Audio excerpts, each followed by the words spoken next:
How's Courtney today? Did you survive the week so far? Yeah. And it's only Wednesday? Shootist. Microphone check, microphone check. 1, 2, 3, microphone check for the live stream.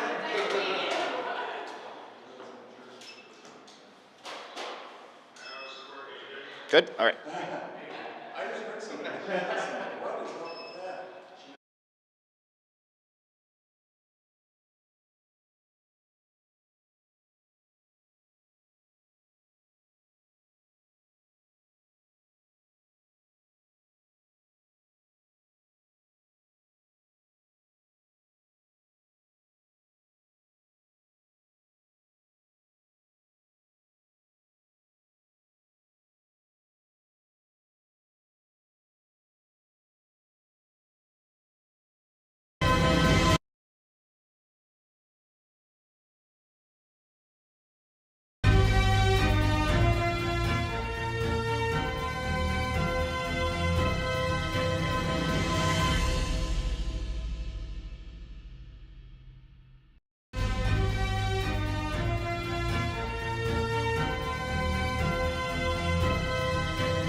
Good morning, everybody. Anybody doing this live, or is it recorded? We're streaming it. Okay.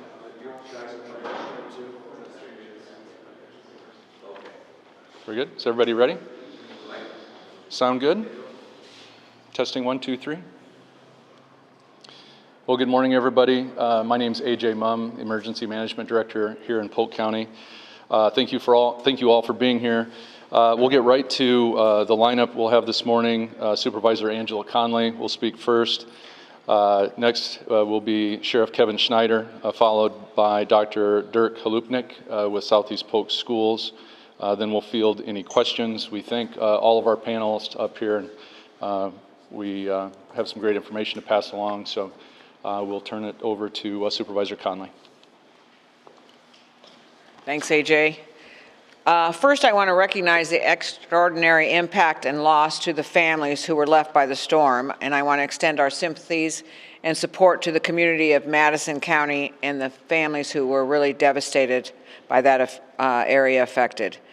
And I want to thank all the responders and the volunteers who reacted in the hours and the days following the storm. On Saturday night and throughout Sunday, we immediately partnered with Red Cross and others to open up a reception center where affected residents could access information and resources. We know that there are concerns that need to be addressed immediately and that there will be an ongoing assessment of the needs of these communities. We are here to listen and provide whatever support is needed.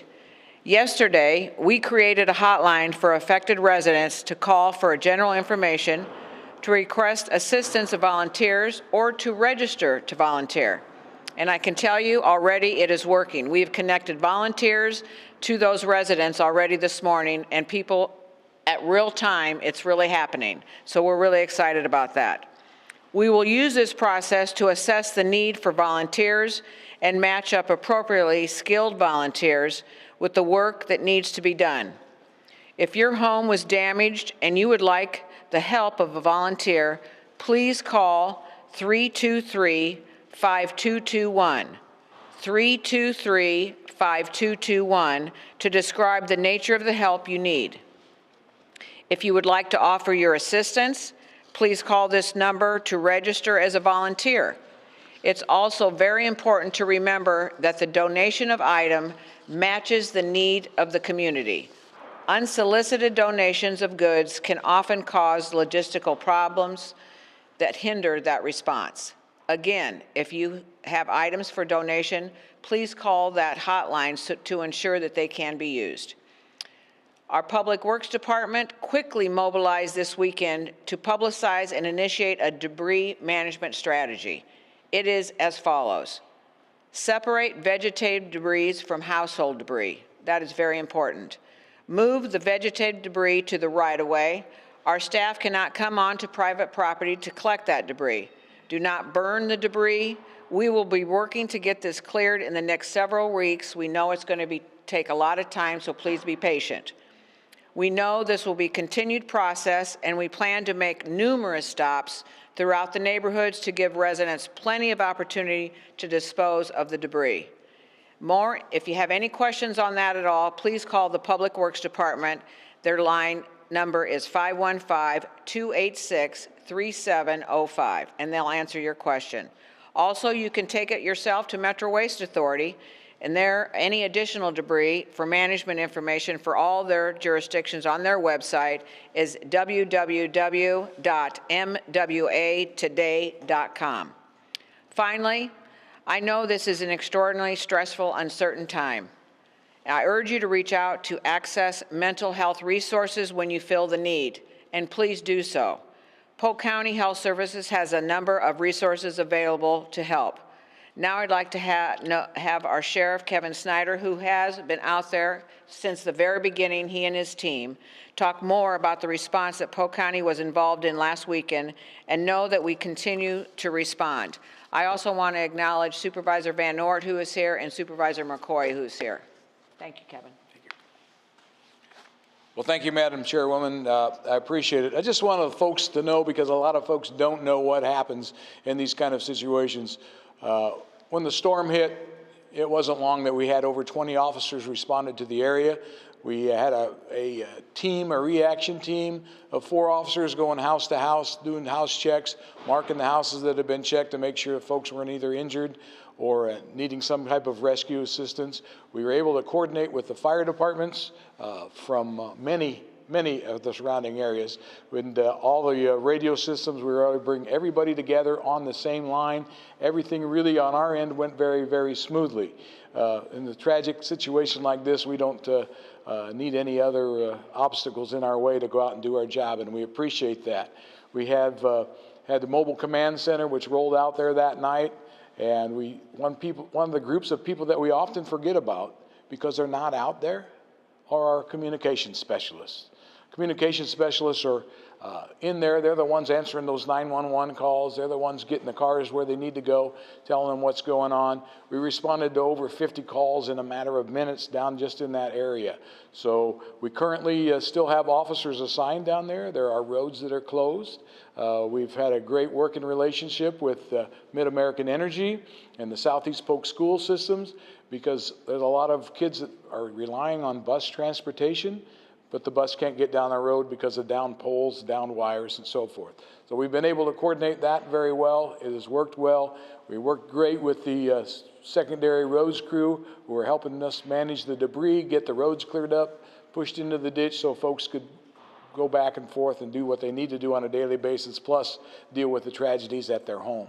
So we continue to ask the folks from Polk County and around, please stay out of the area. If you don't live there, please stay out of the area unless you're volunteering. You will get stopped by an officers down there and ask where you're going. And that's for the security of the homeowners as well as security of the people that just want to come drive around and look, because you may wander into something that's not a safe area yet. We remain with about 3 roads that are still currently closed, and still those very large poles that you see around, and they're just not the normal telephone poles. They're the big steel poles that have been bent in half, and it's going to take a while to get those cleaned up. And so we ask for your support by not going down there and staying out of the area for the homeowners. With that, I'm going to turn it over to the doctor here and let him talk about Southeast Polk and how things are working for them.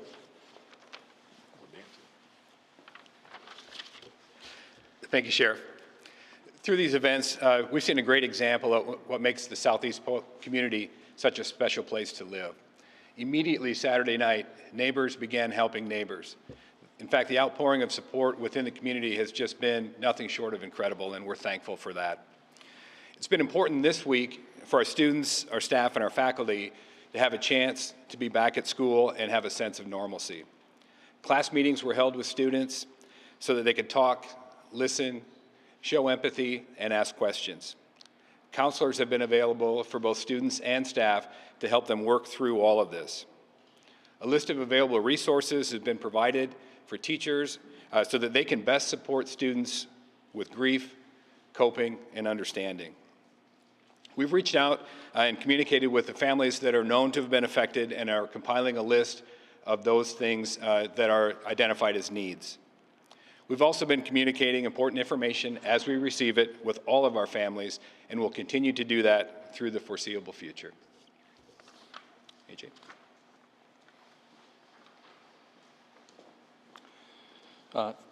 Thank you, all 3 of you, for your comments. And I think as you've heard, just the spirit of cooperation, the appreciation that we all have for the understanding and patience of people that have suffered through this tragedy.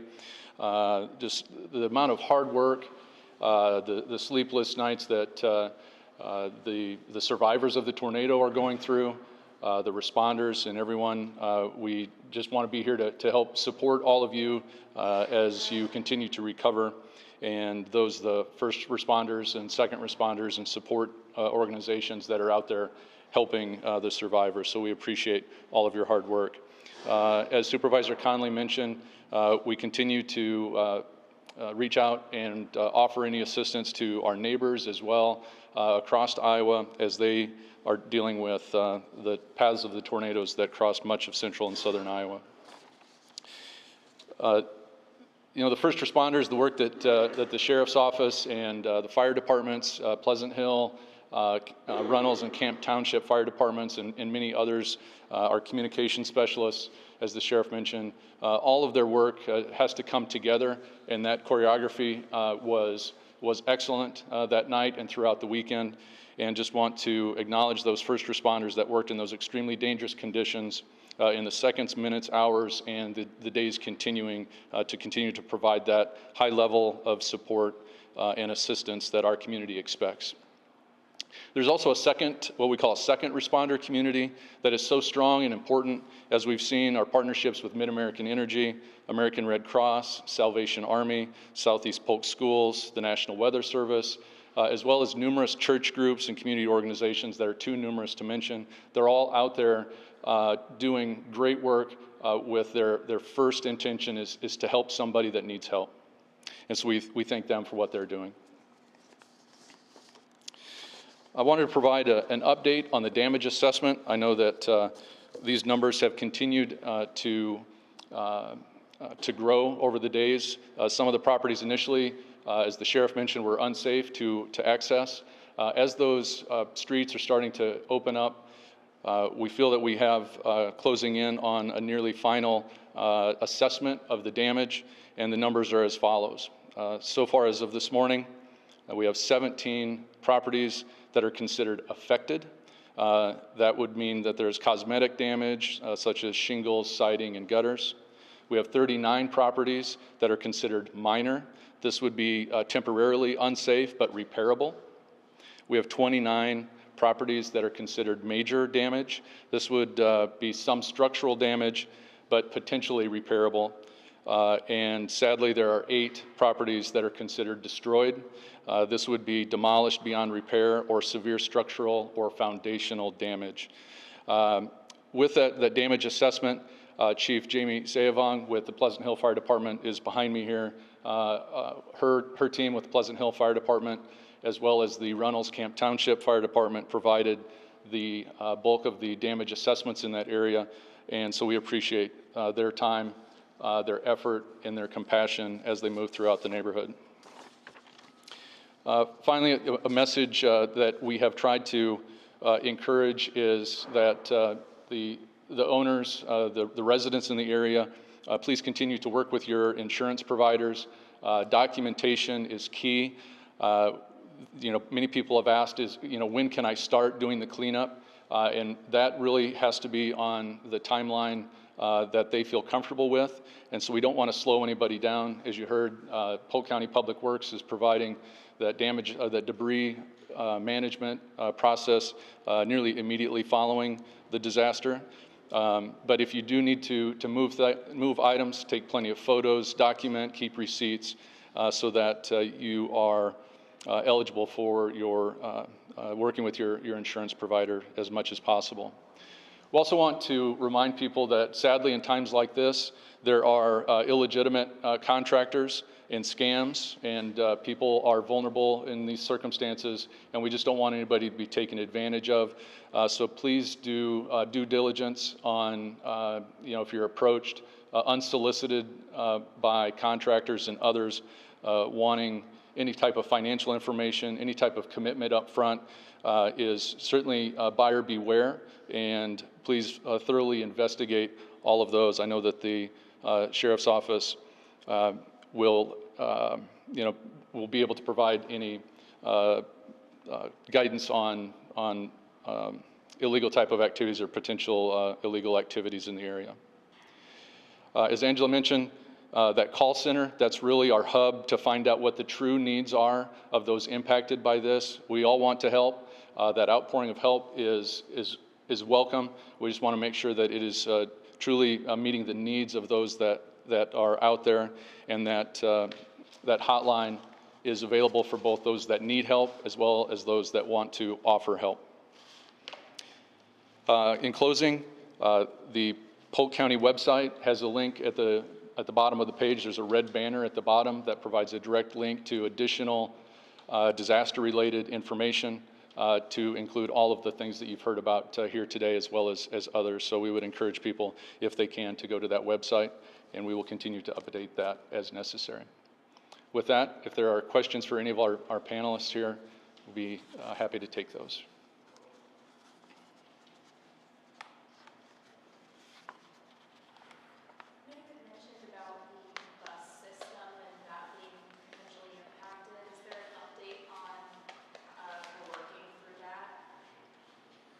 Sure, good question.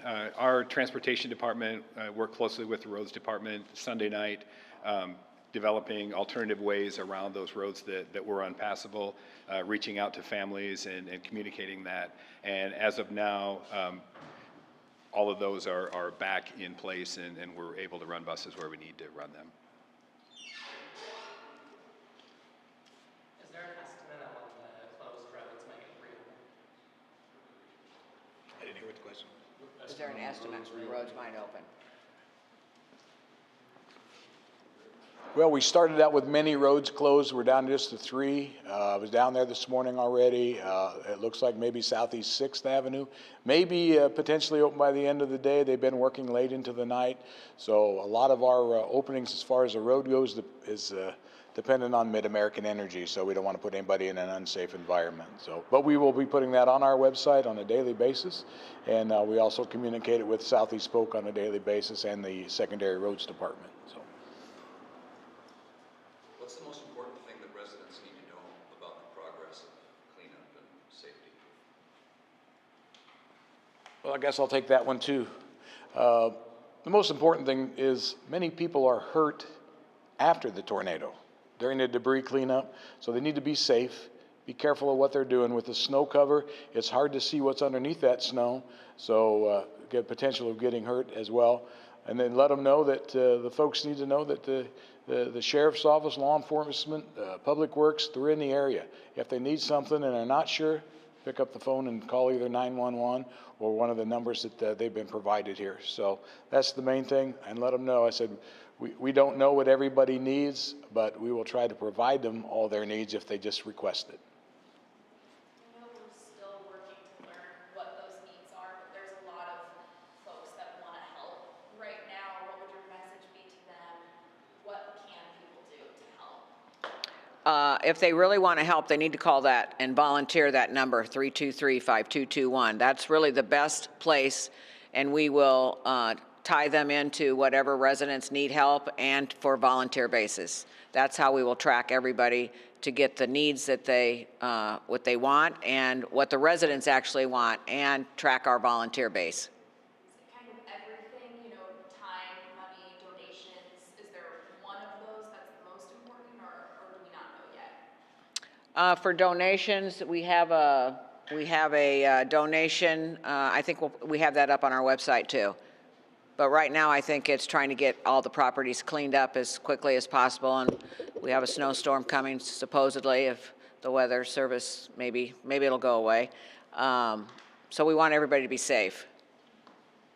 But I really think that number is going to be very helpful to answer folks' questions.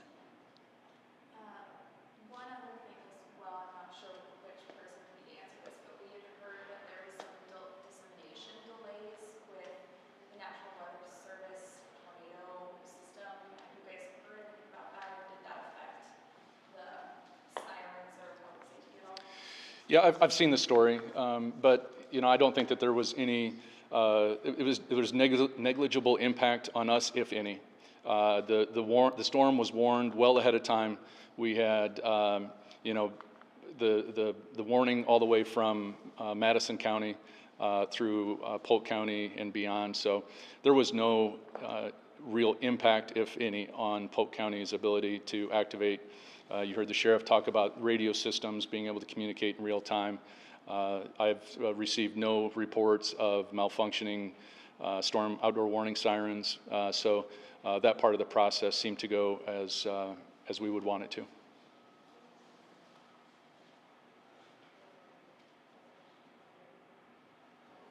Okay. Well, thanks everybody for coming, and we'll keep you posted.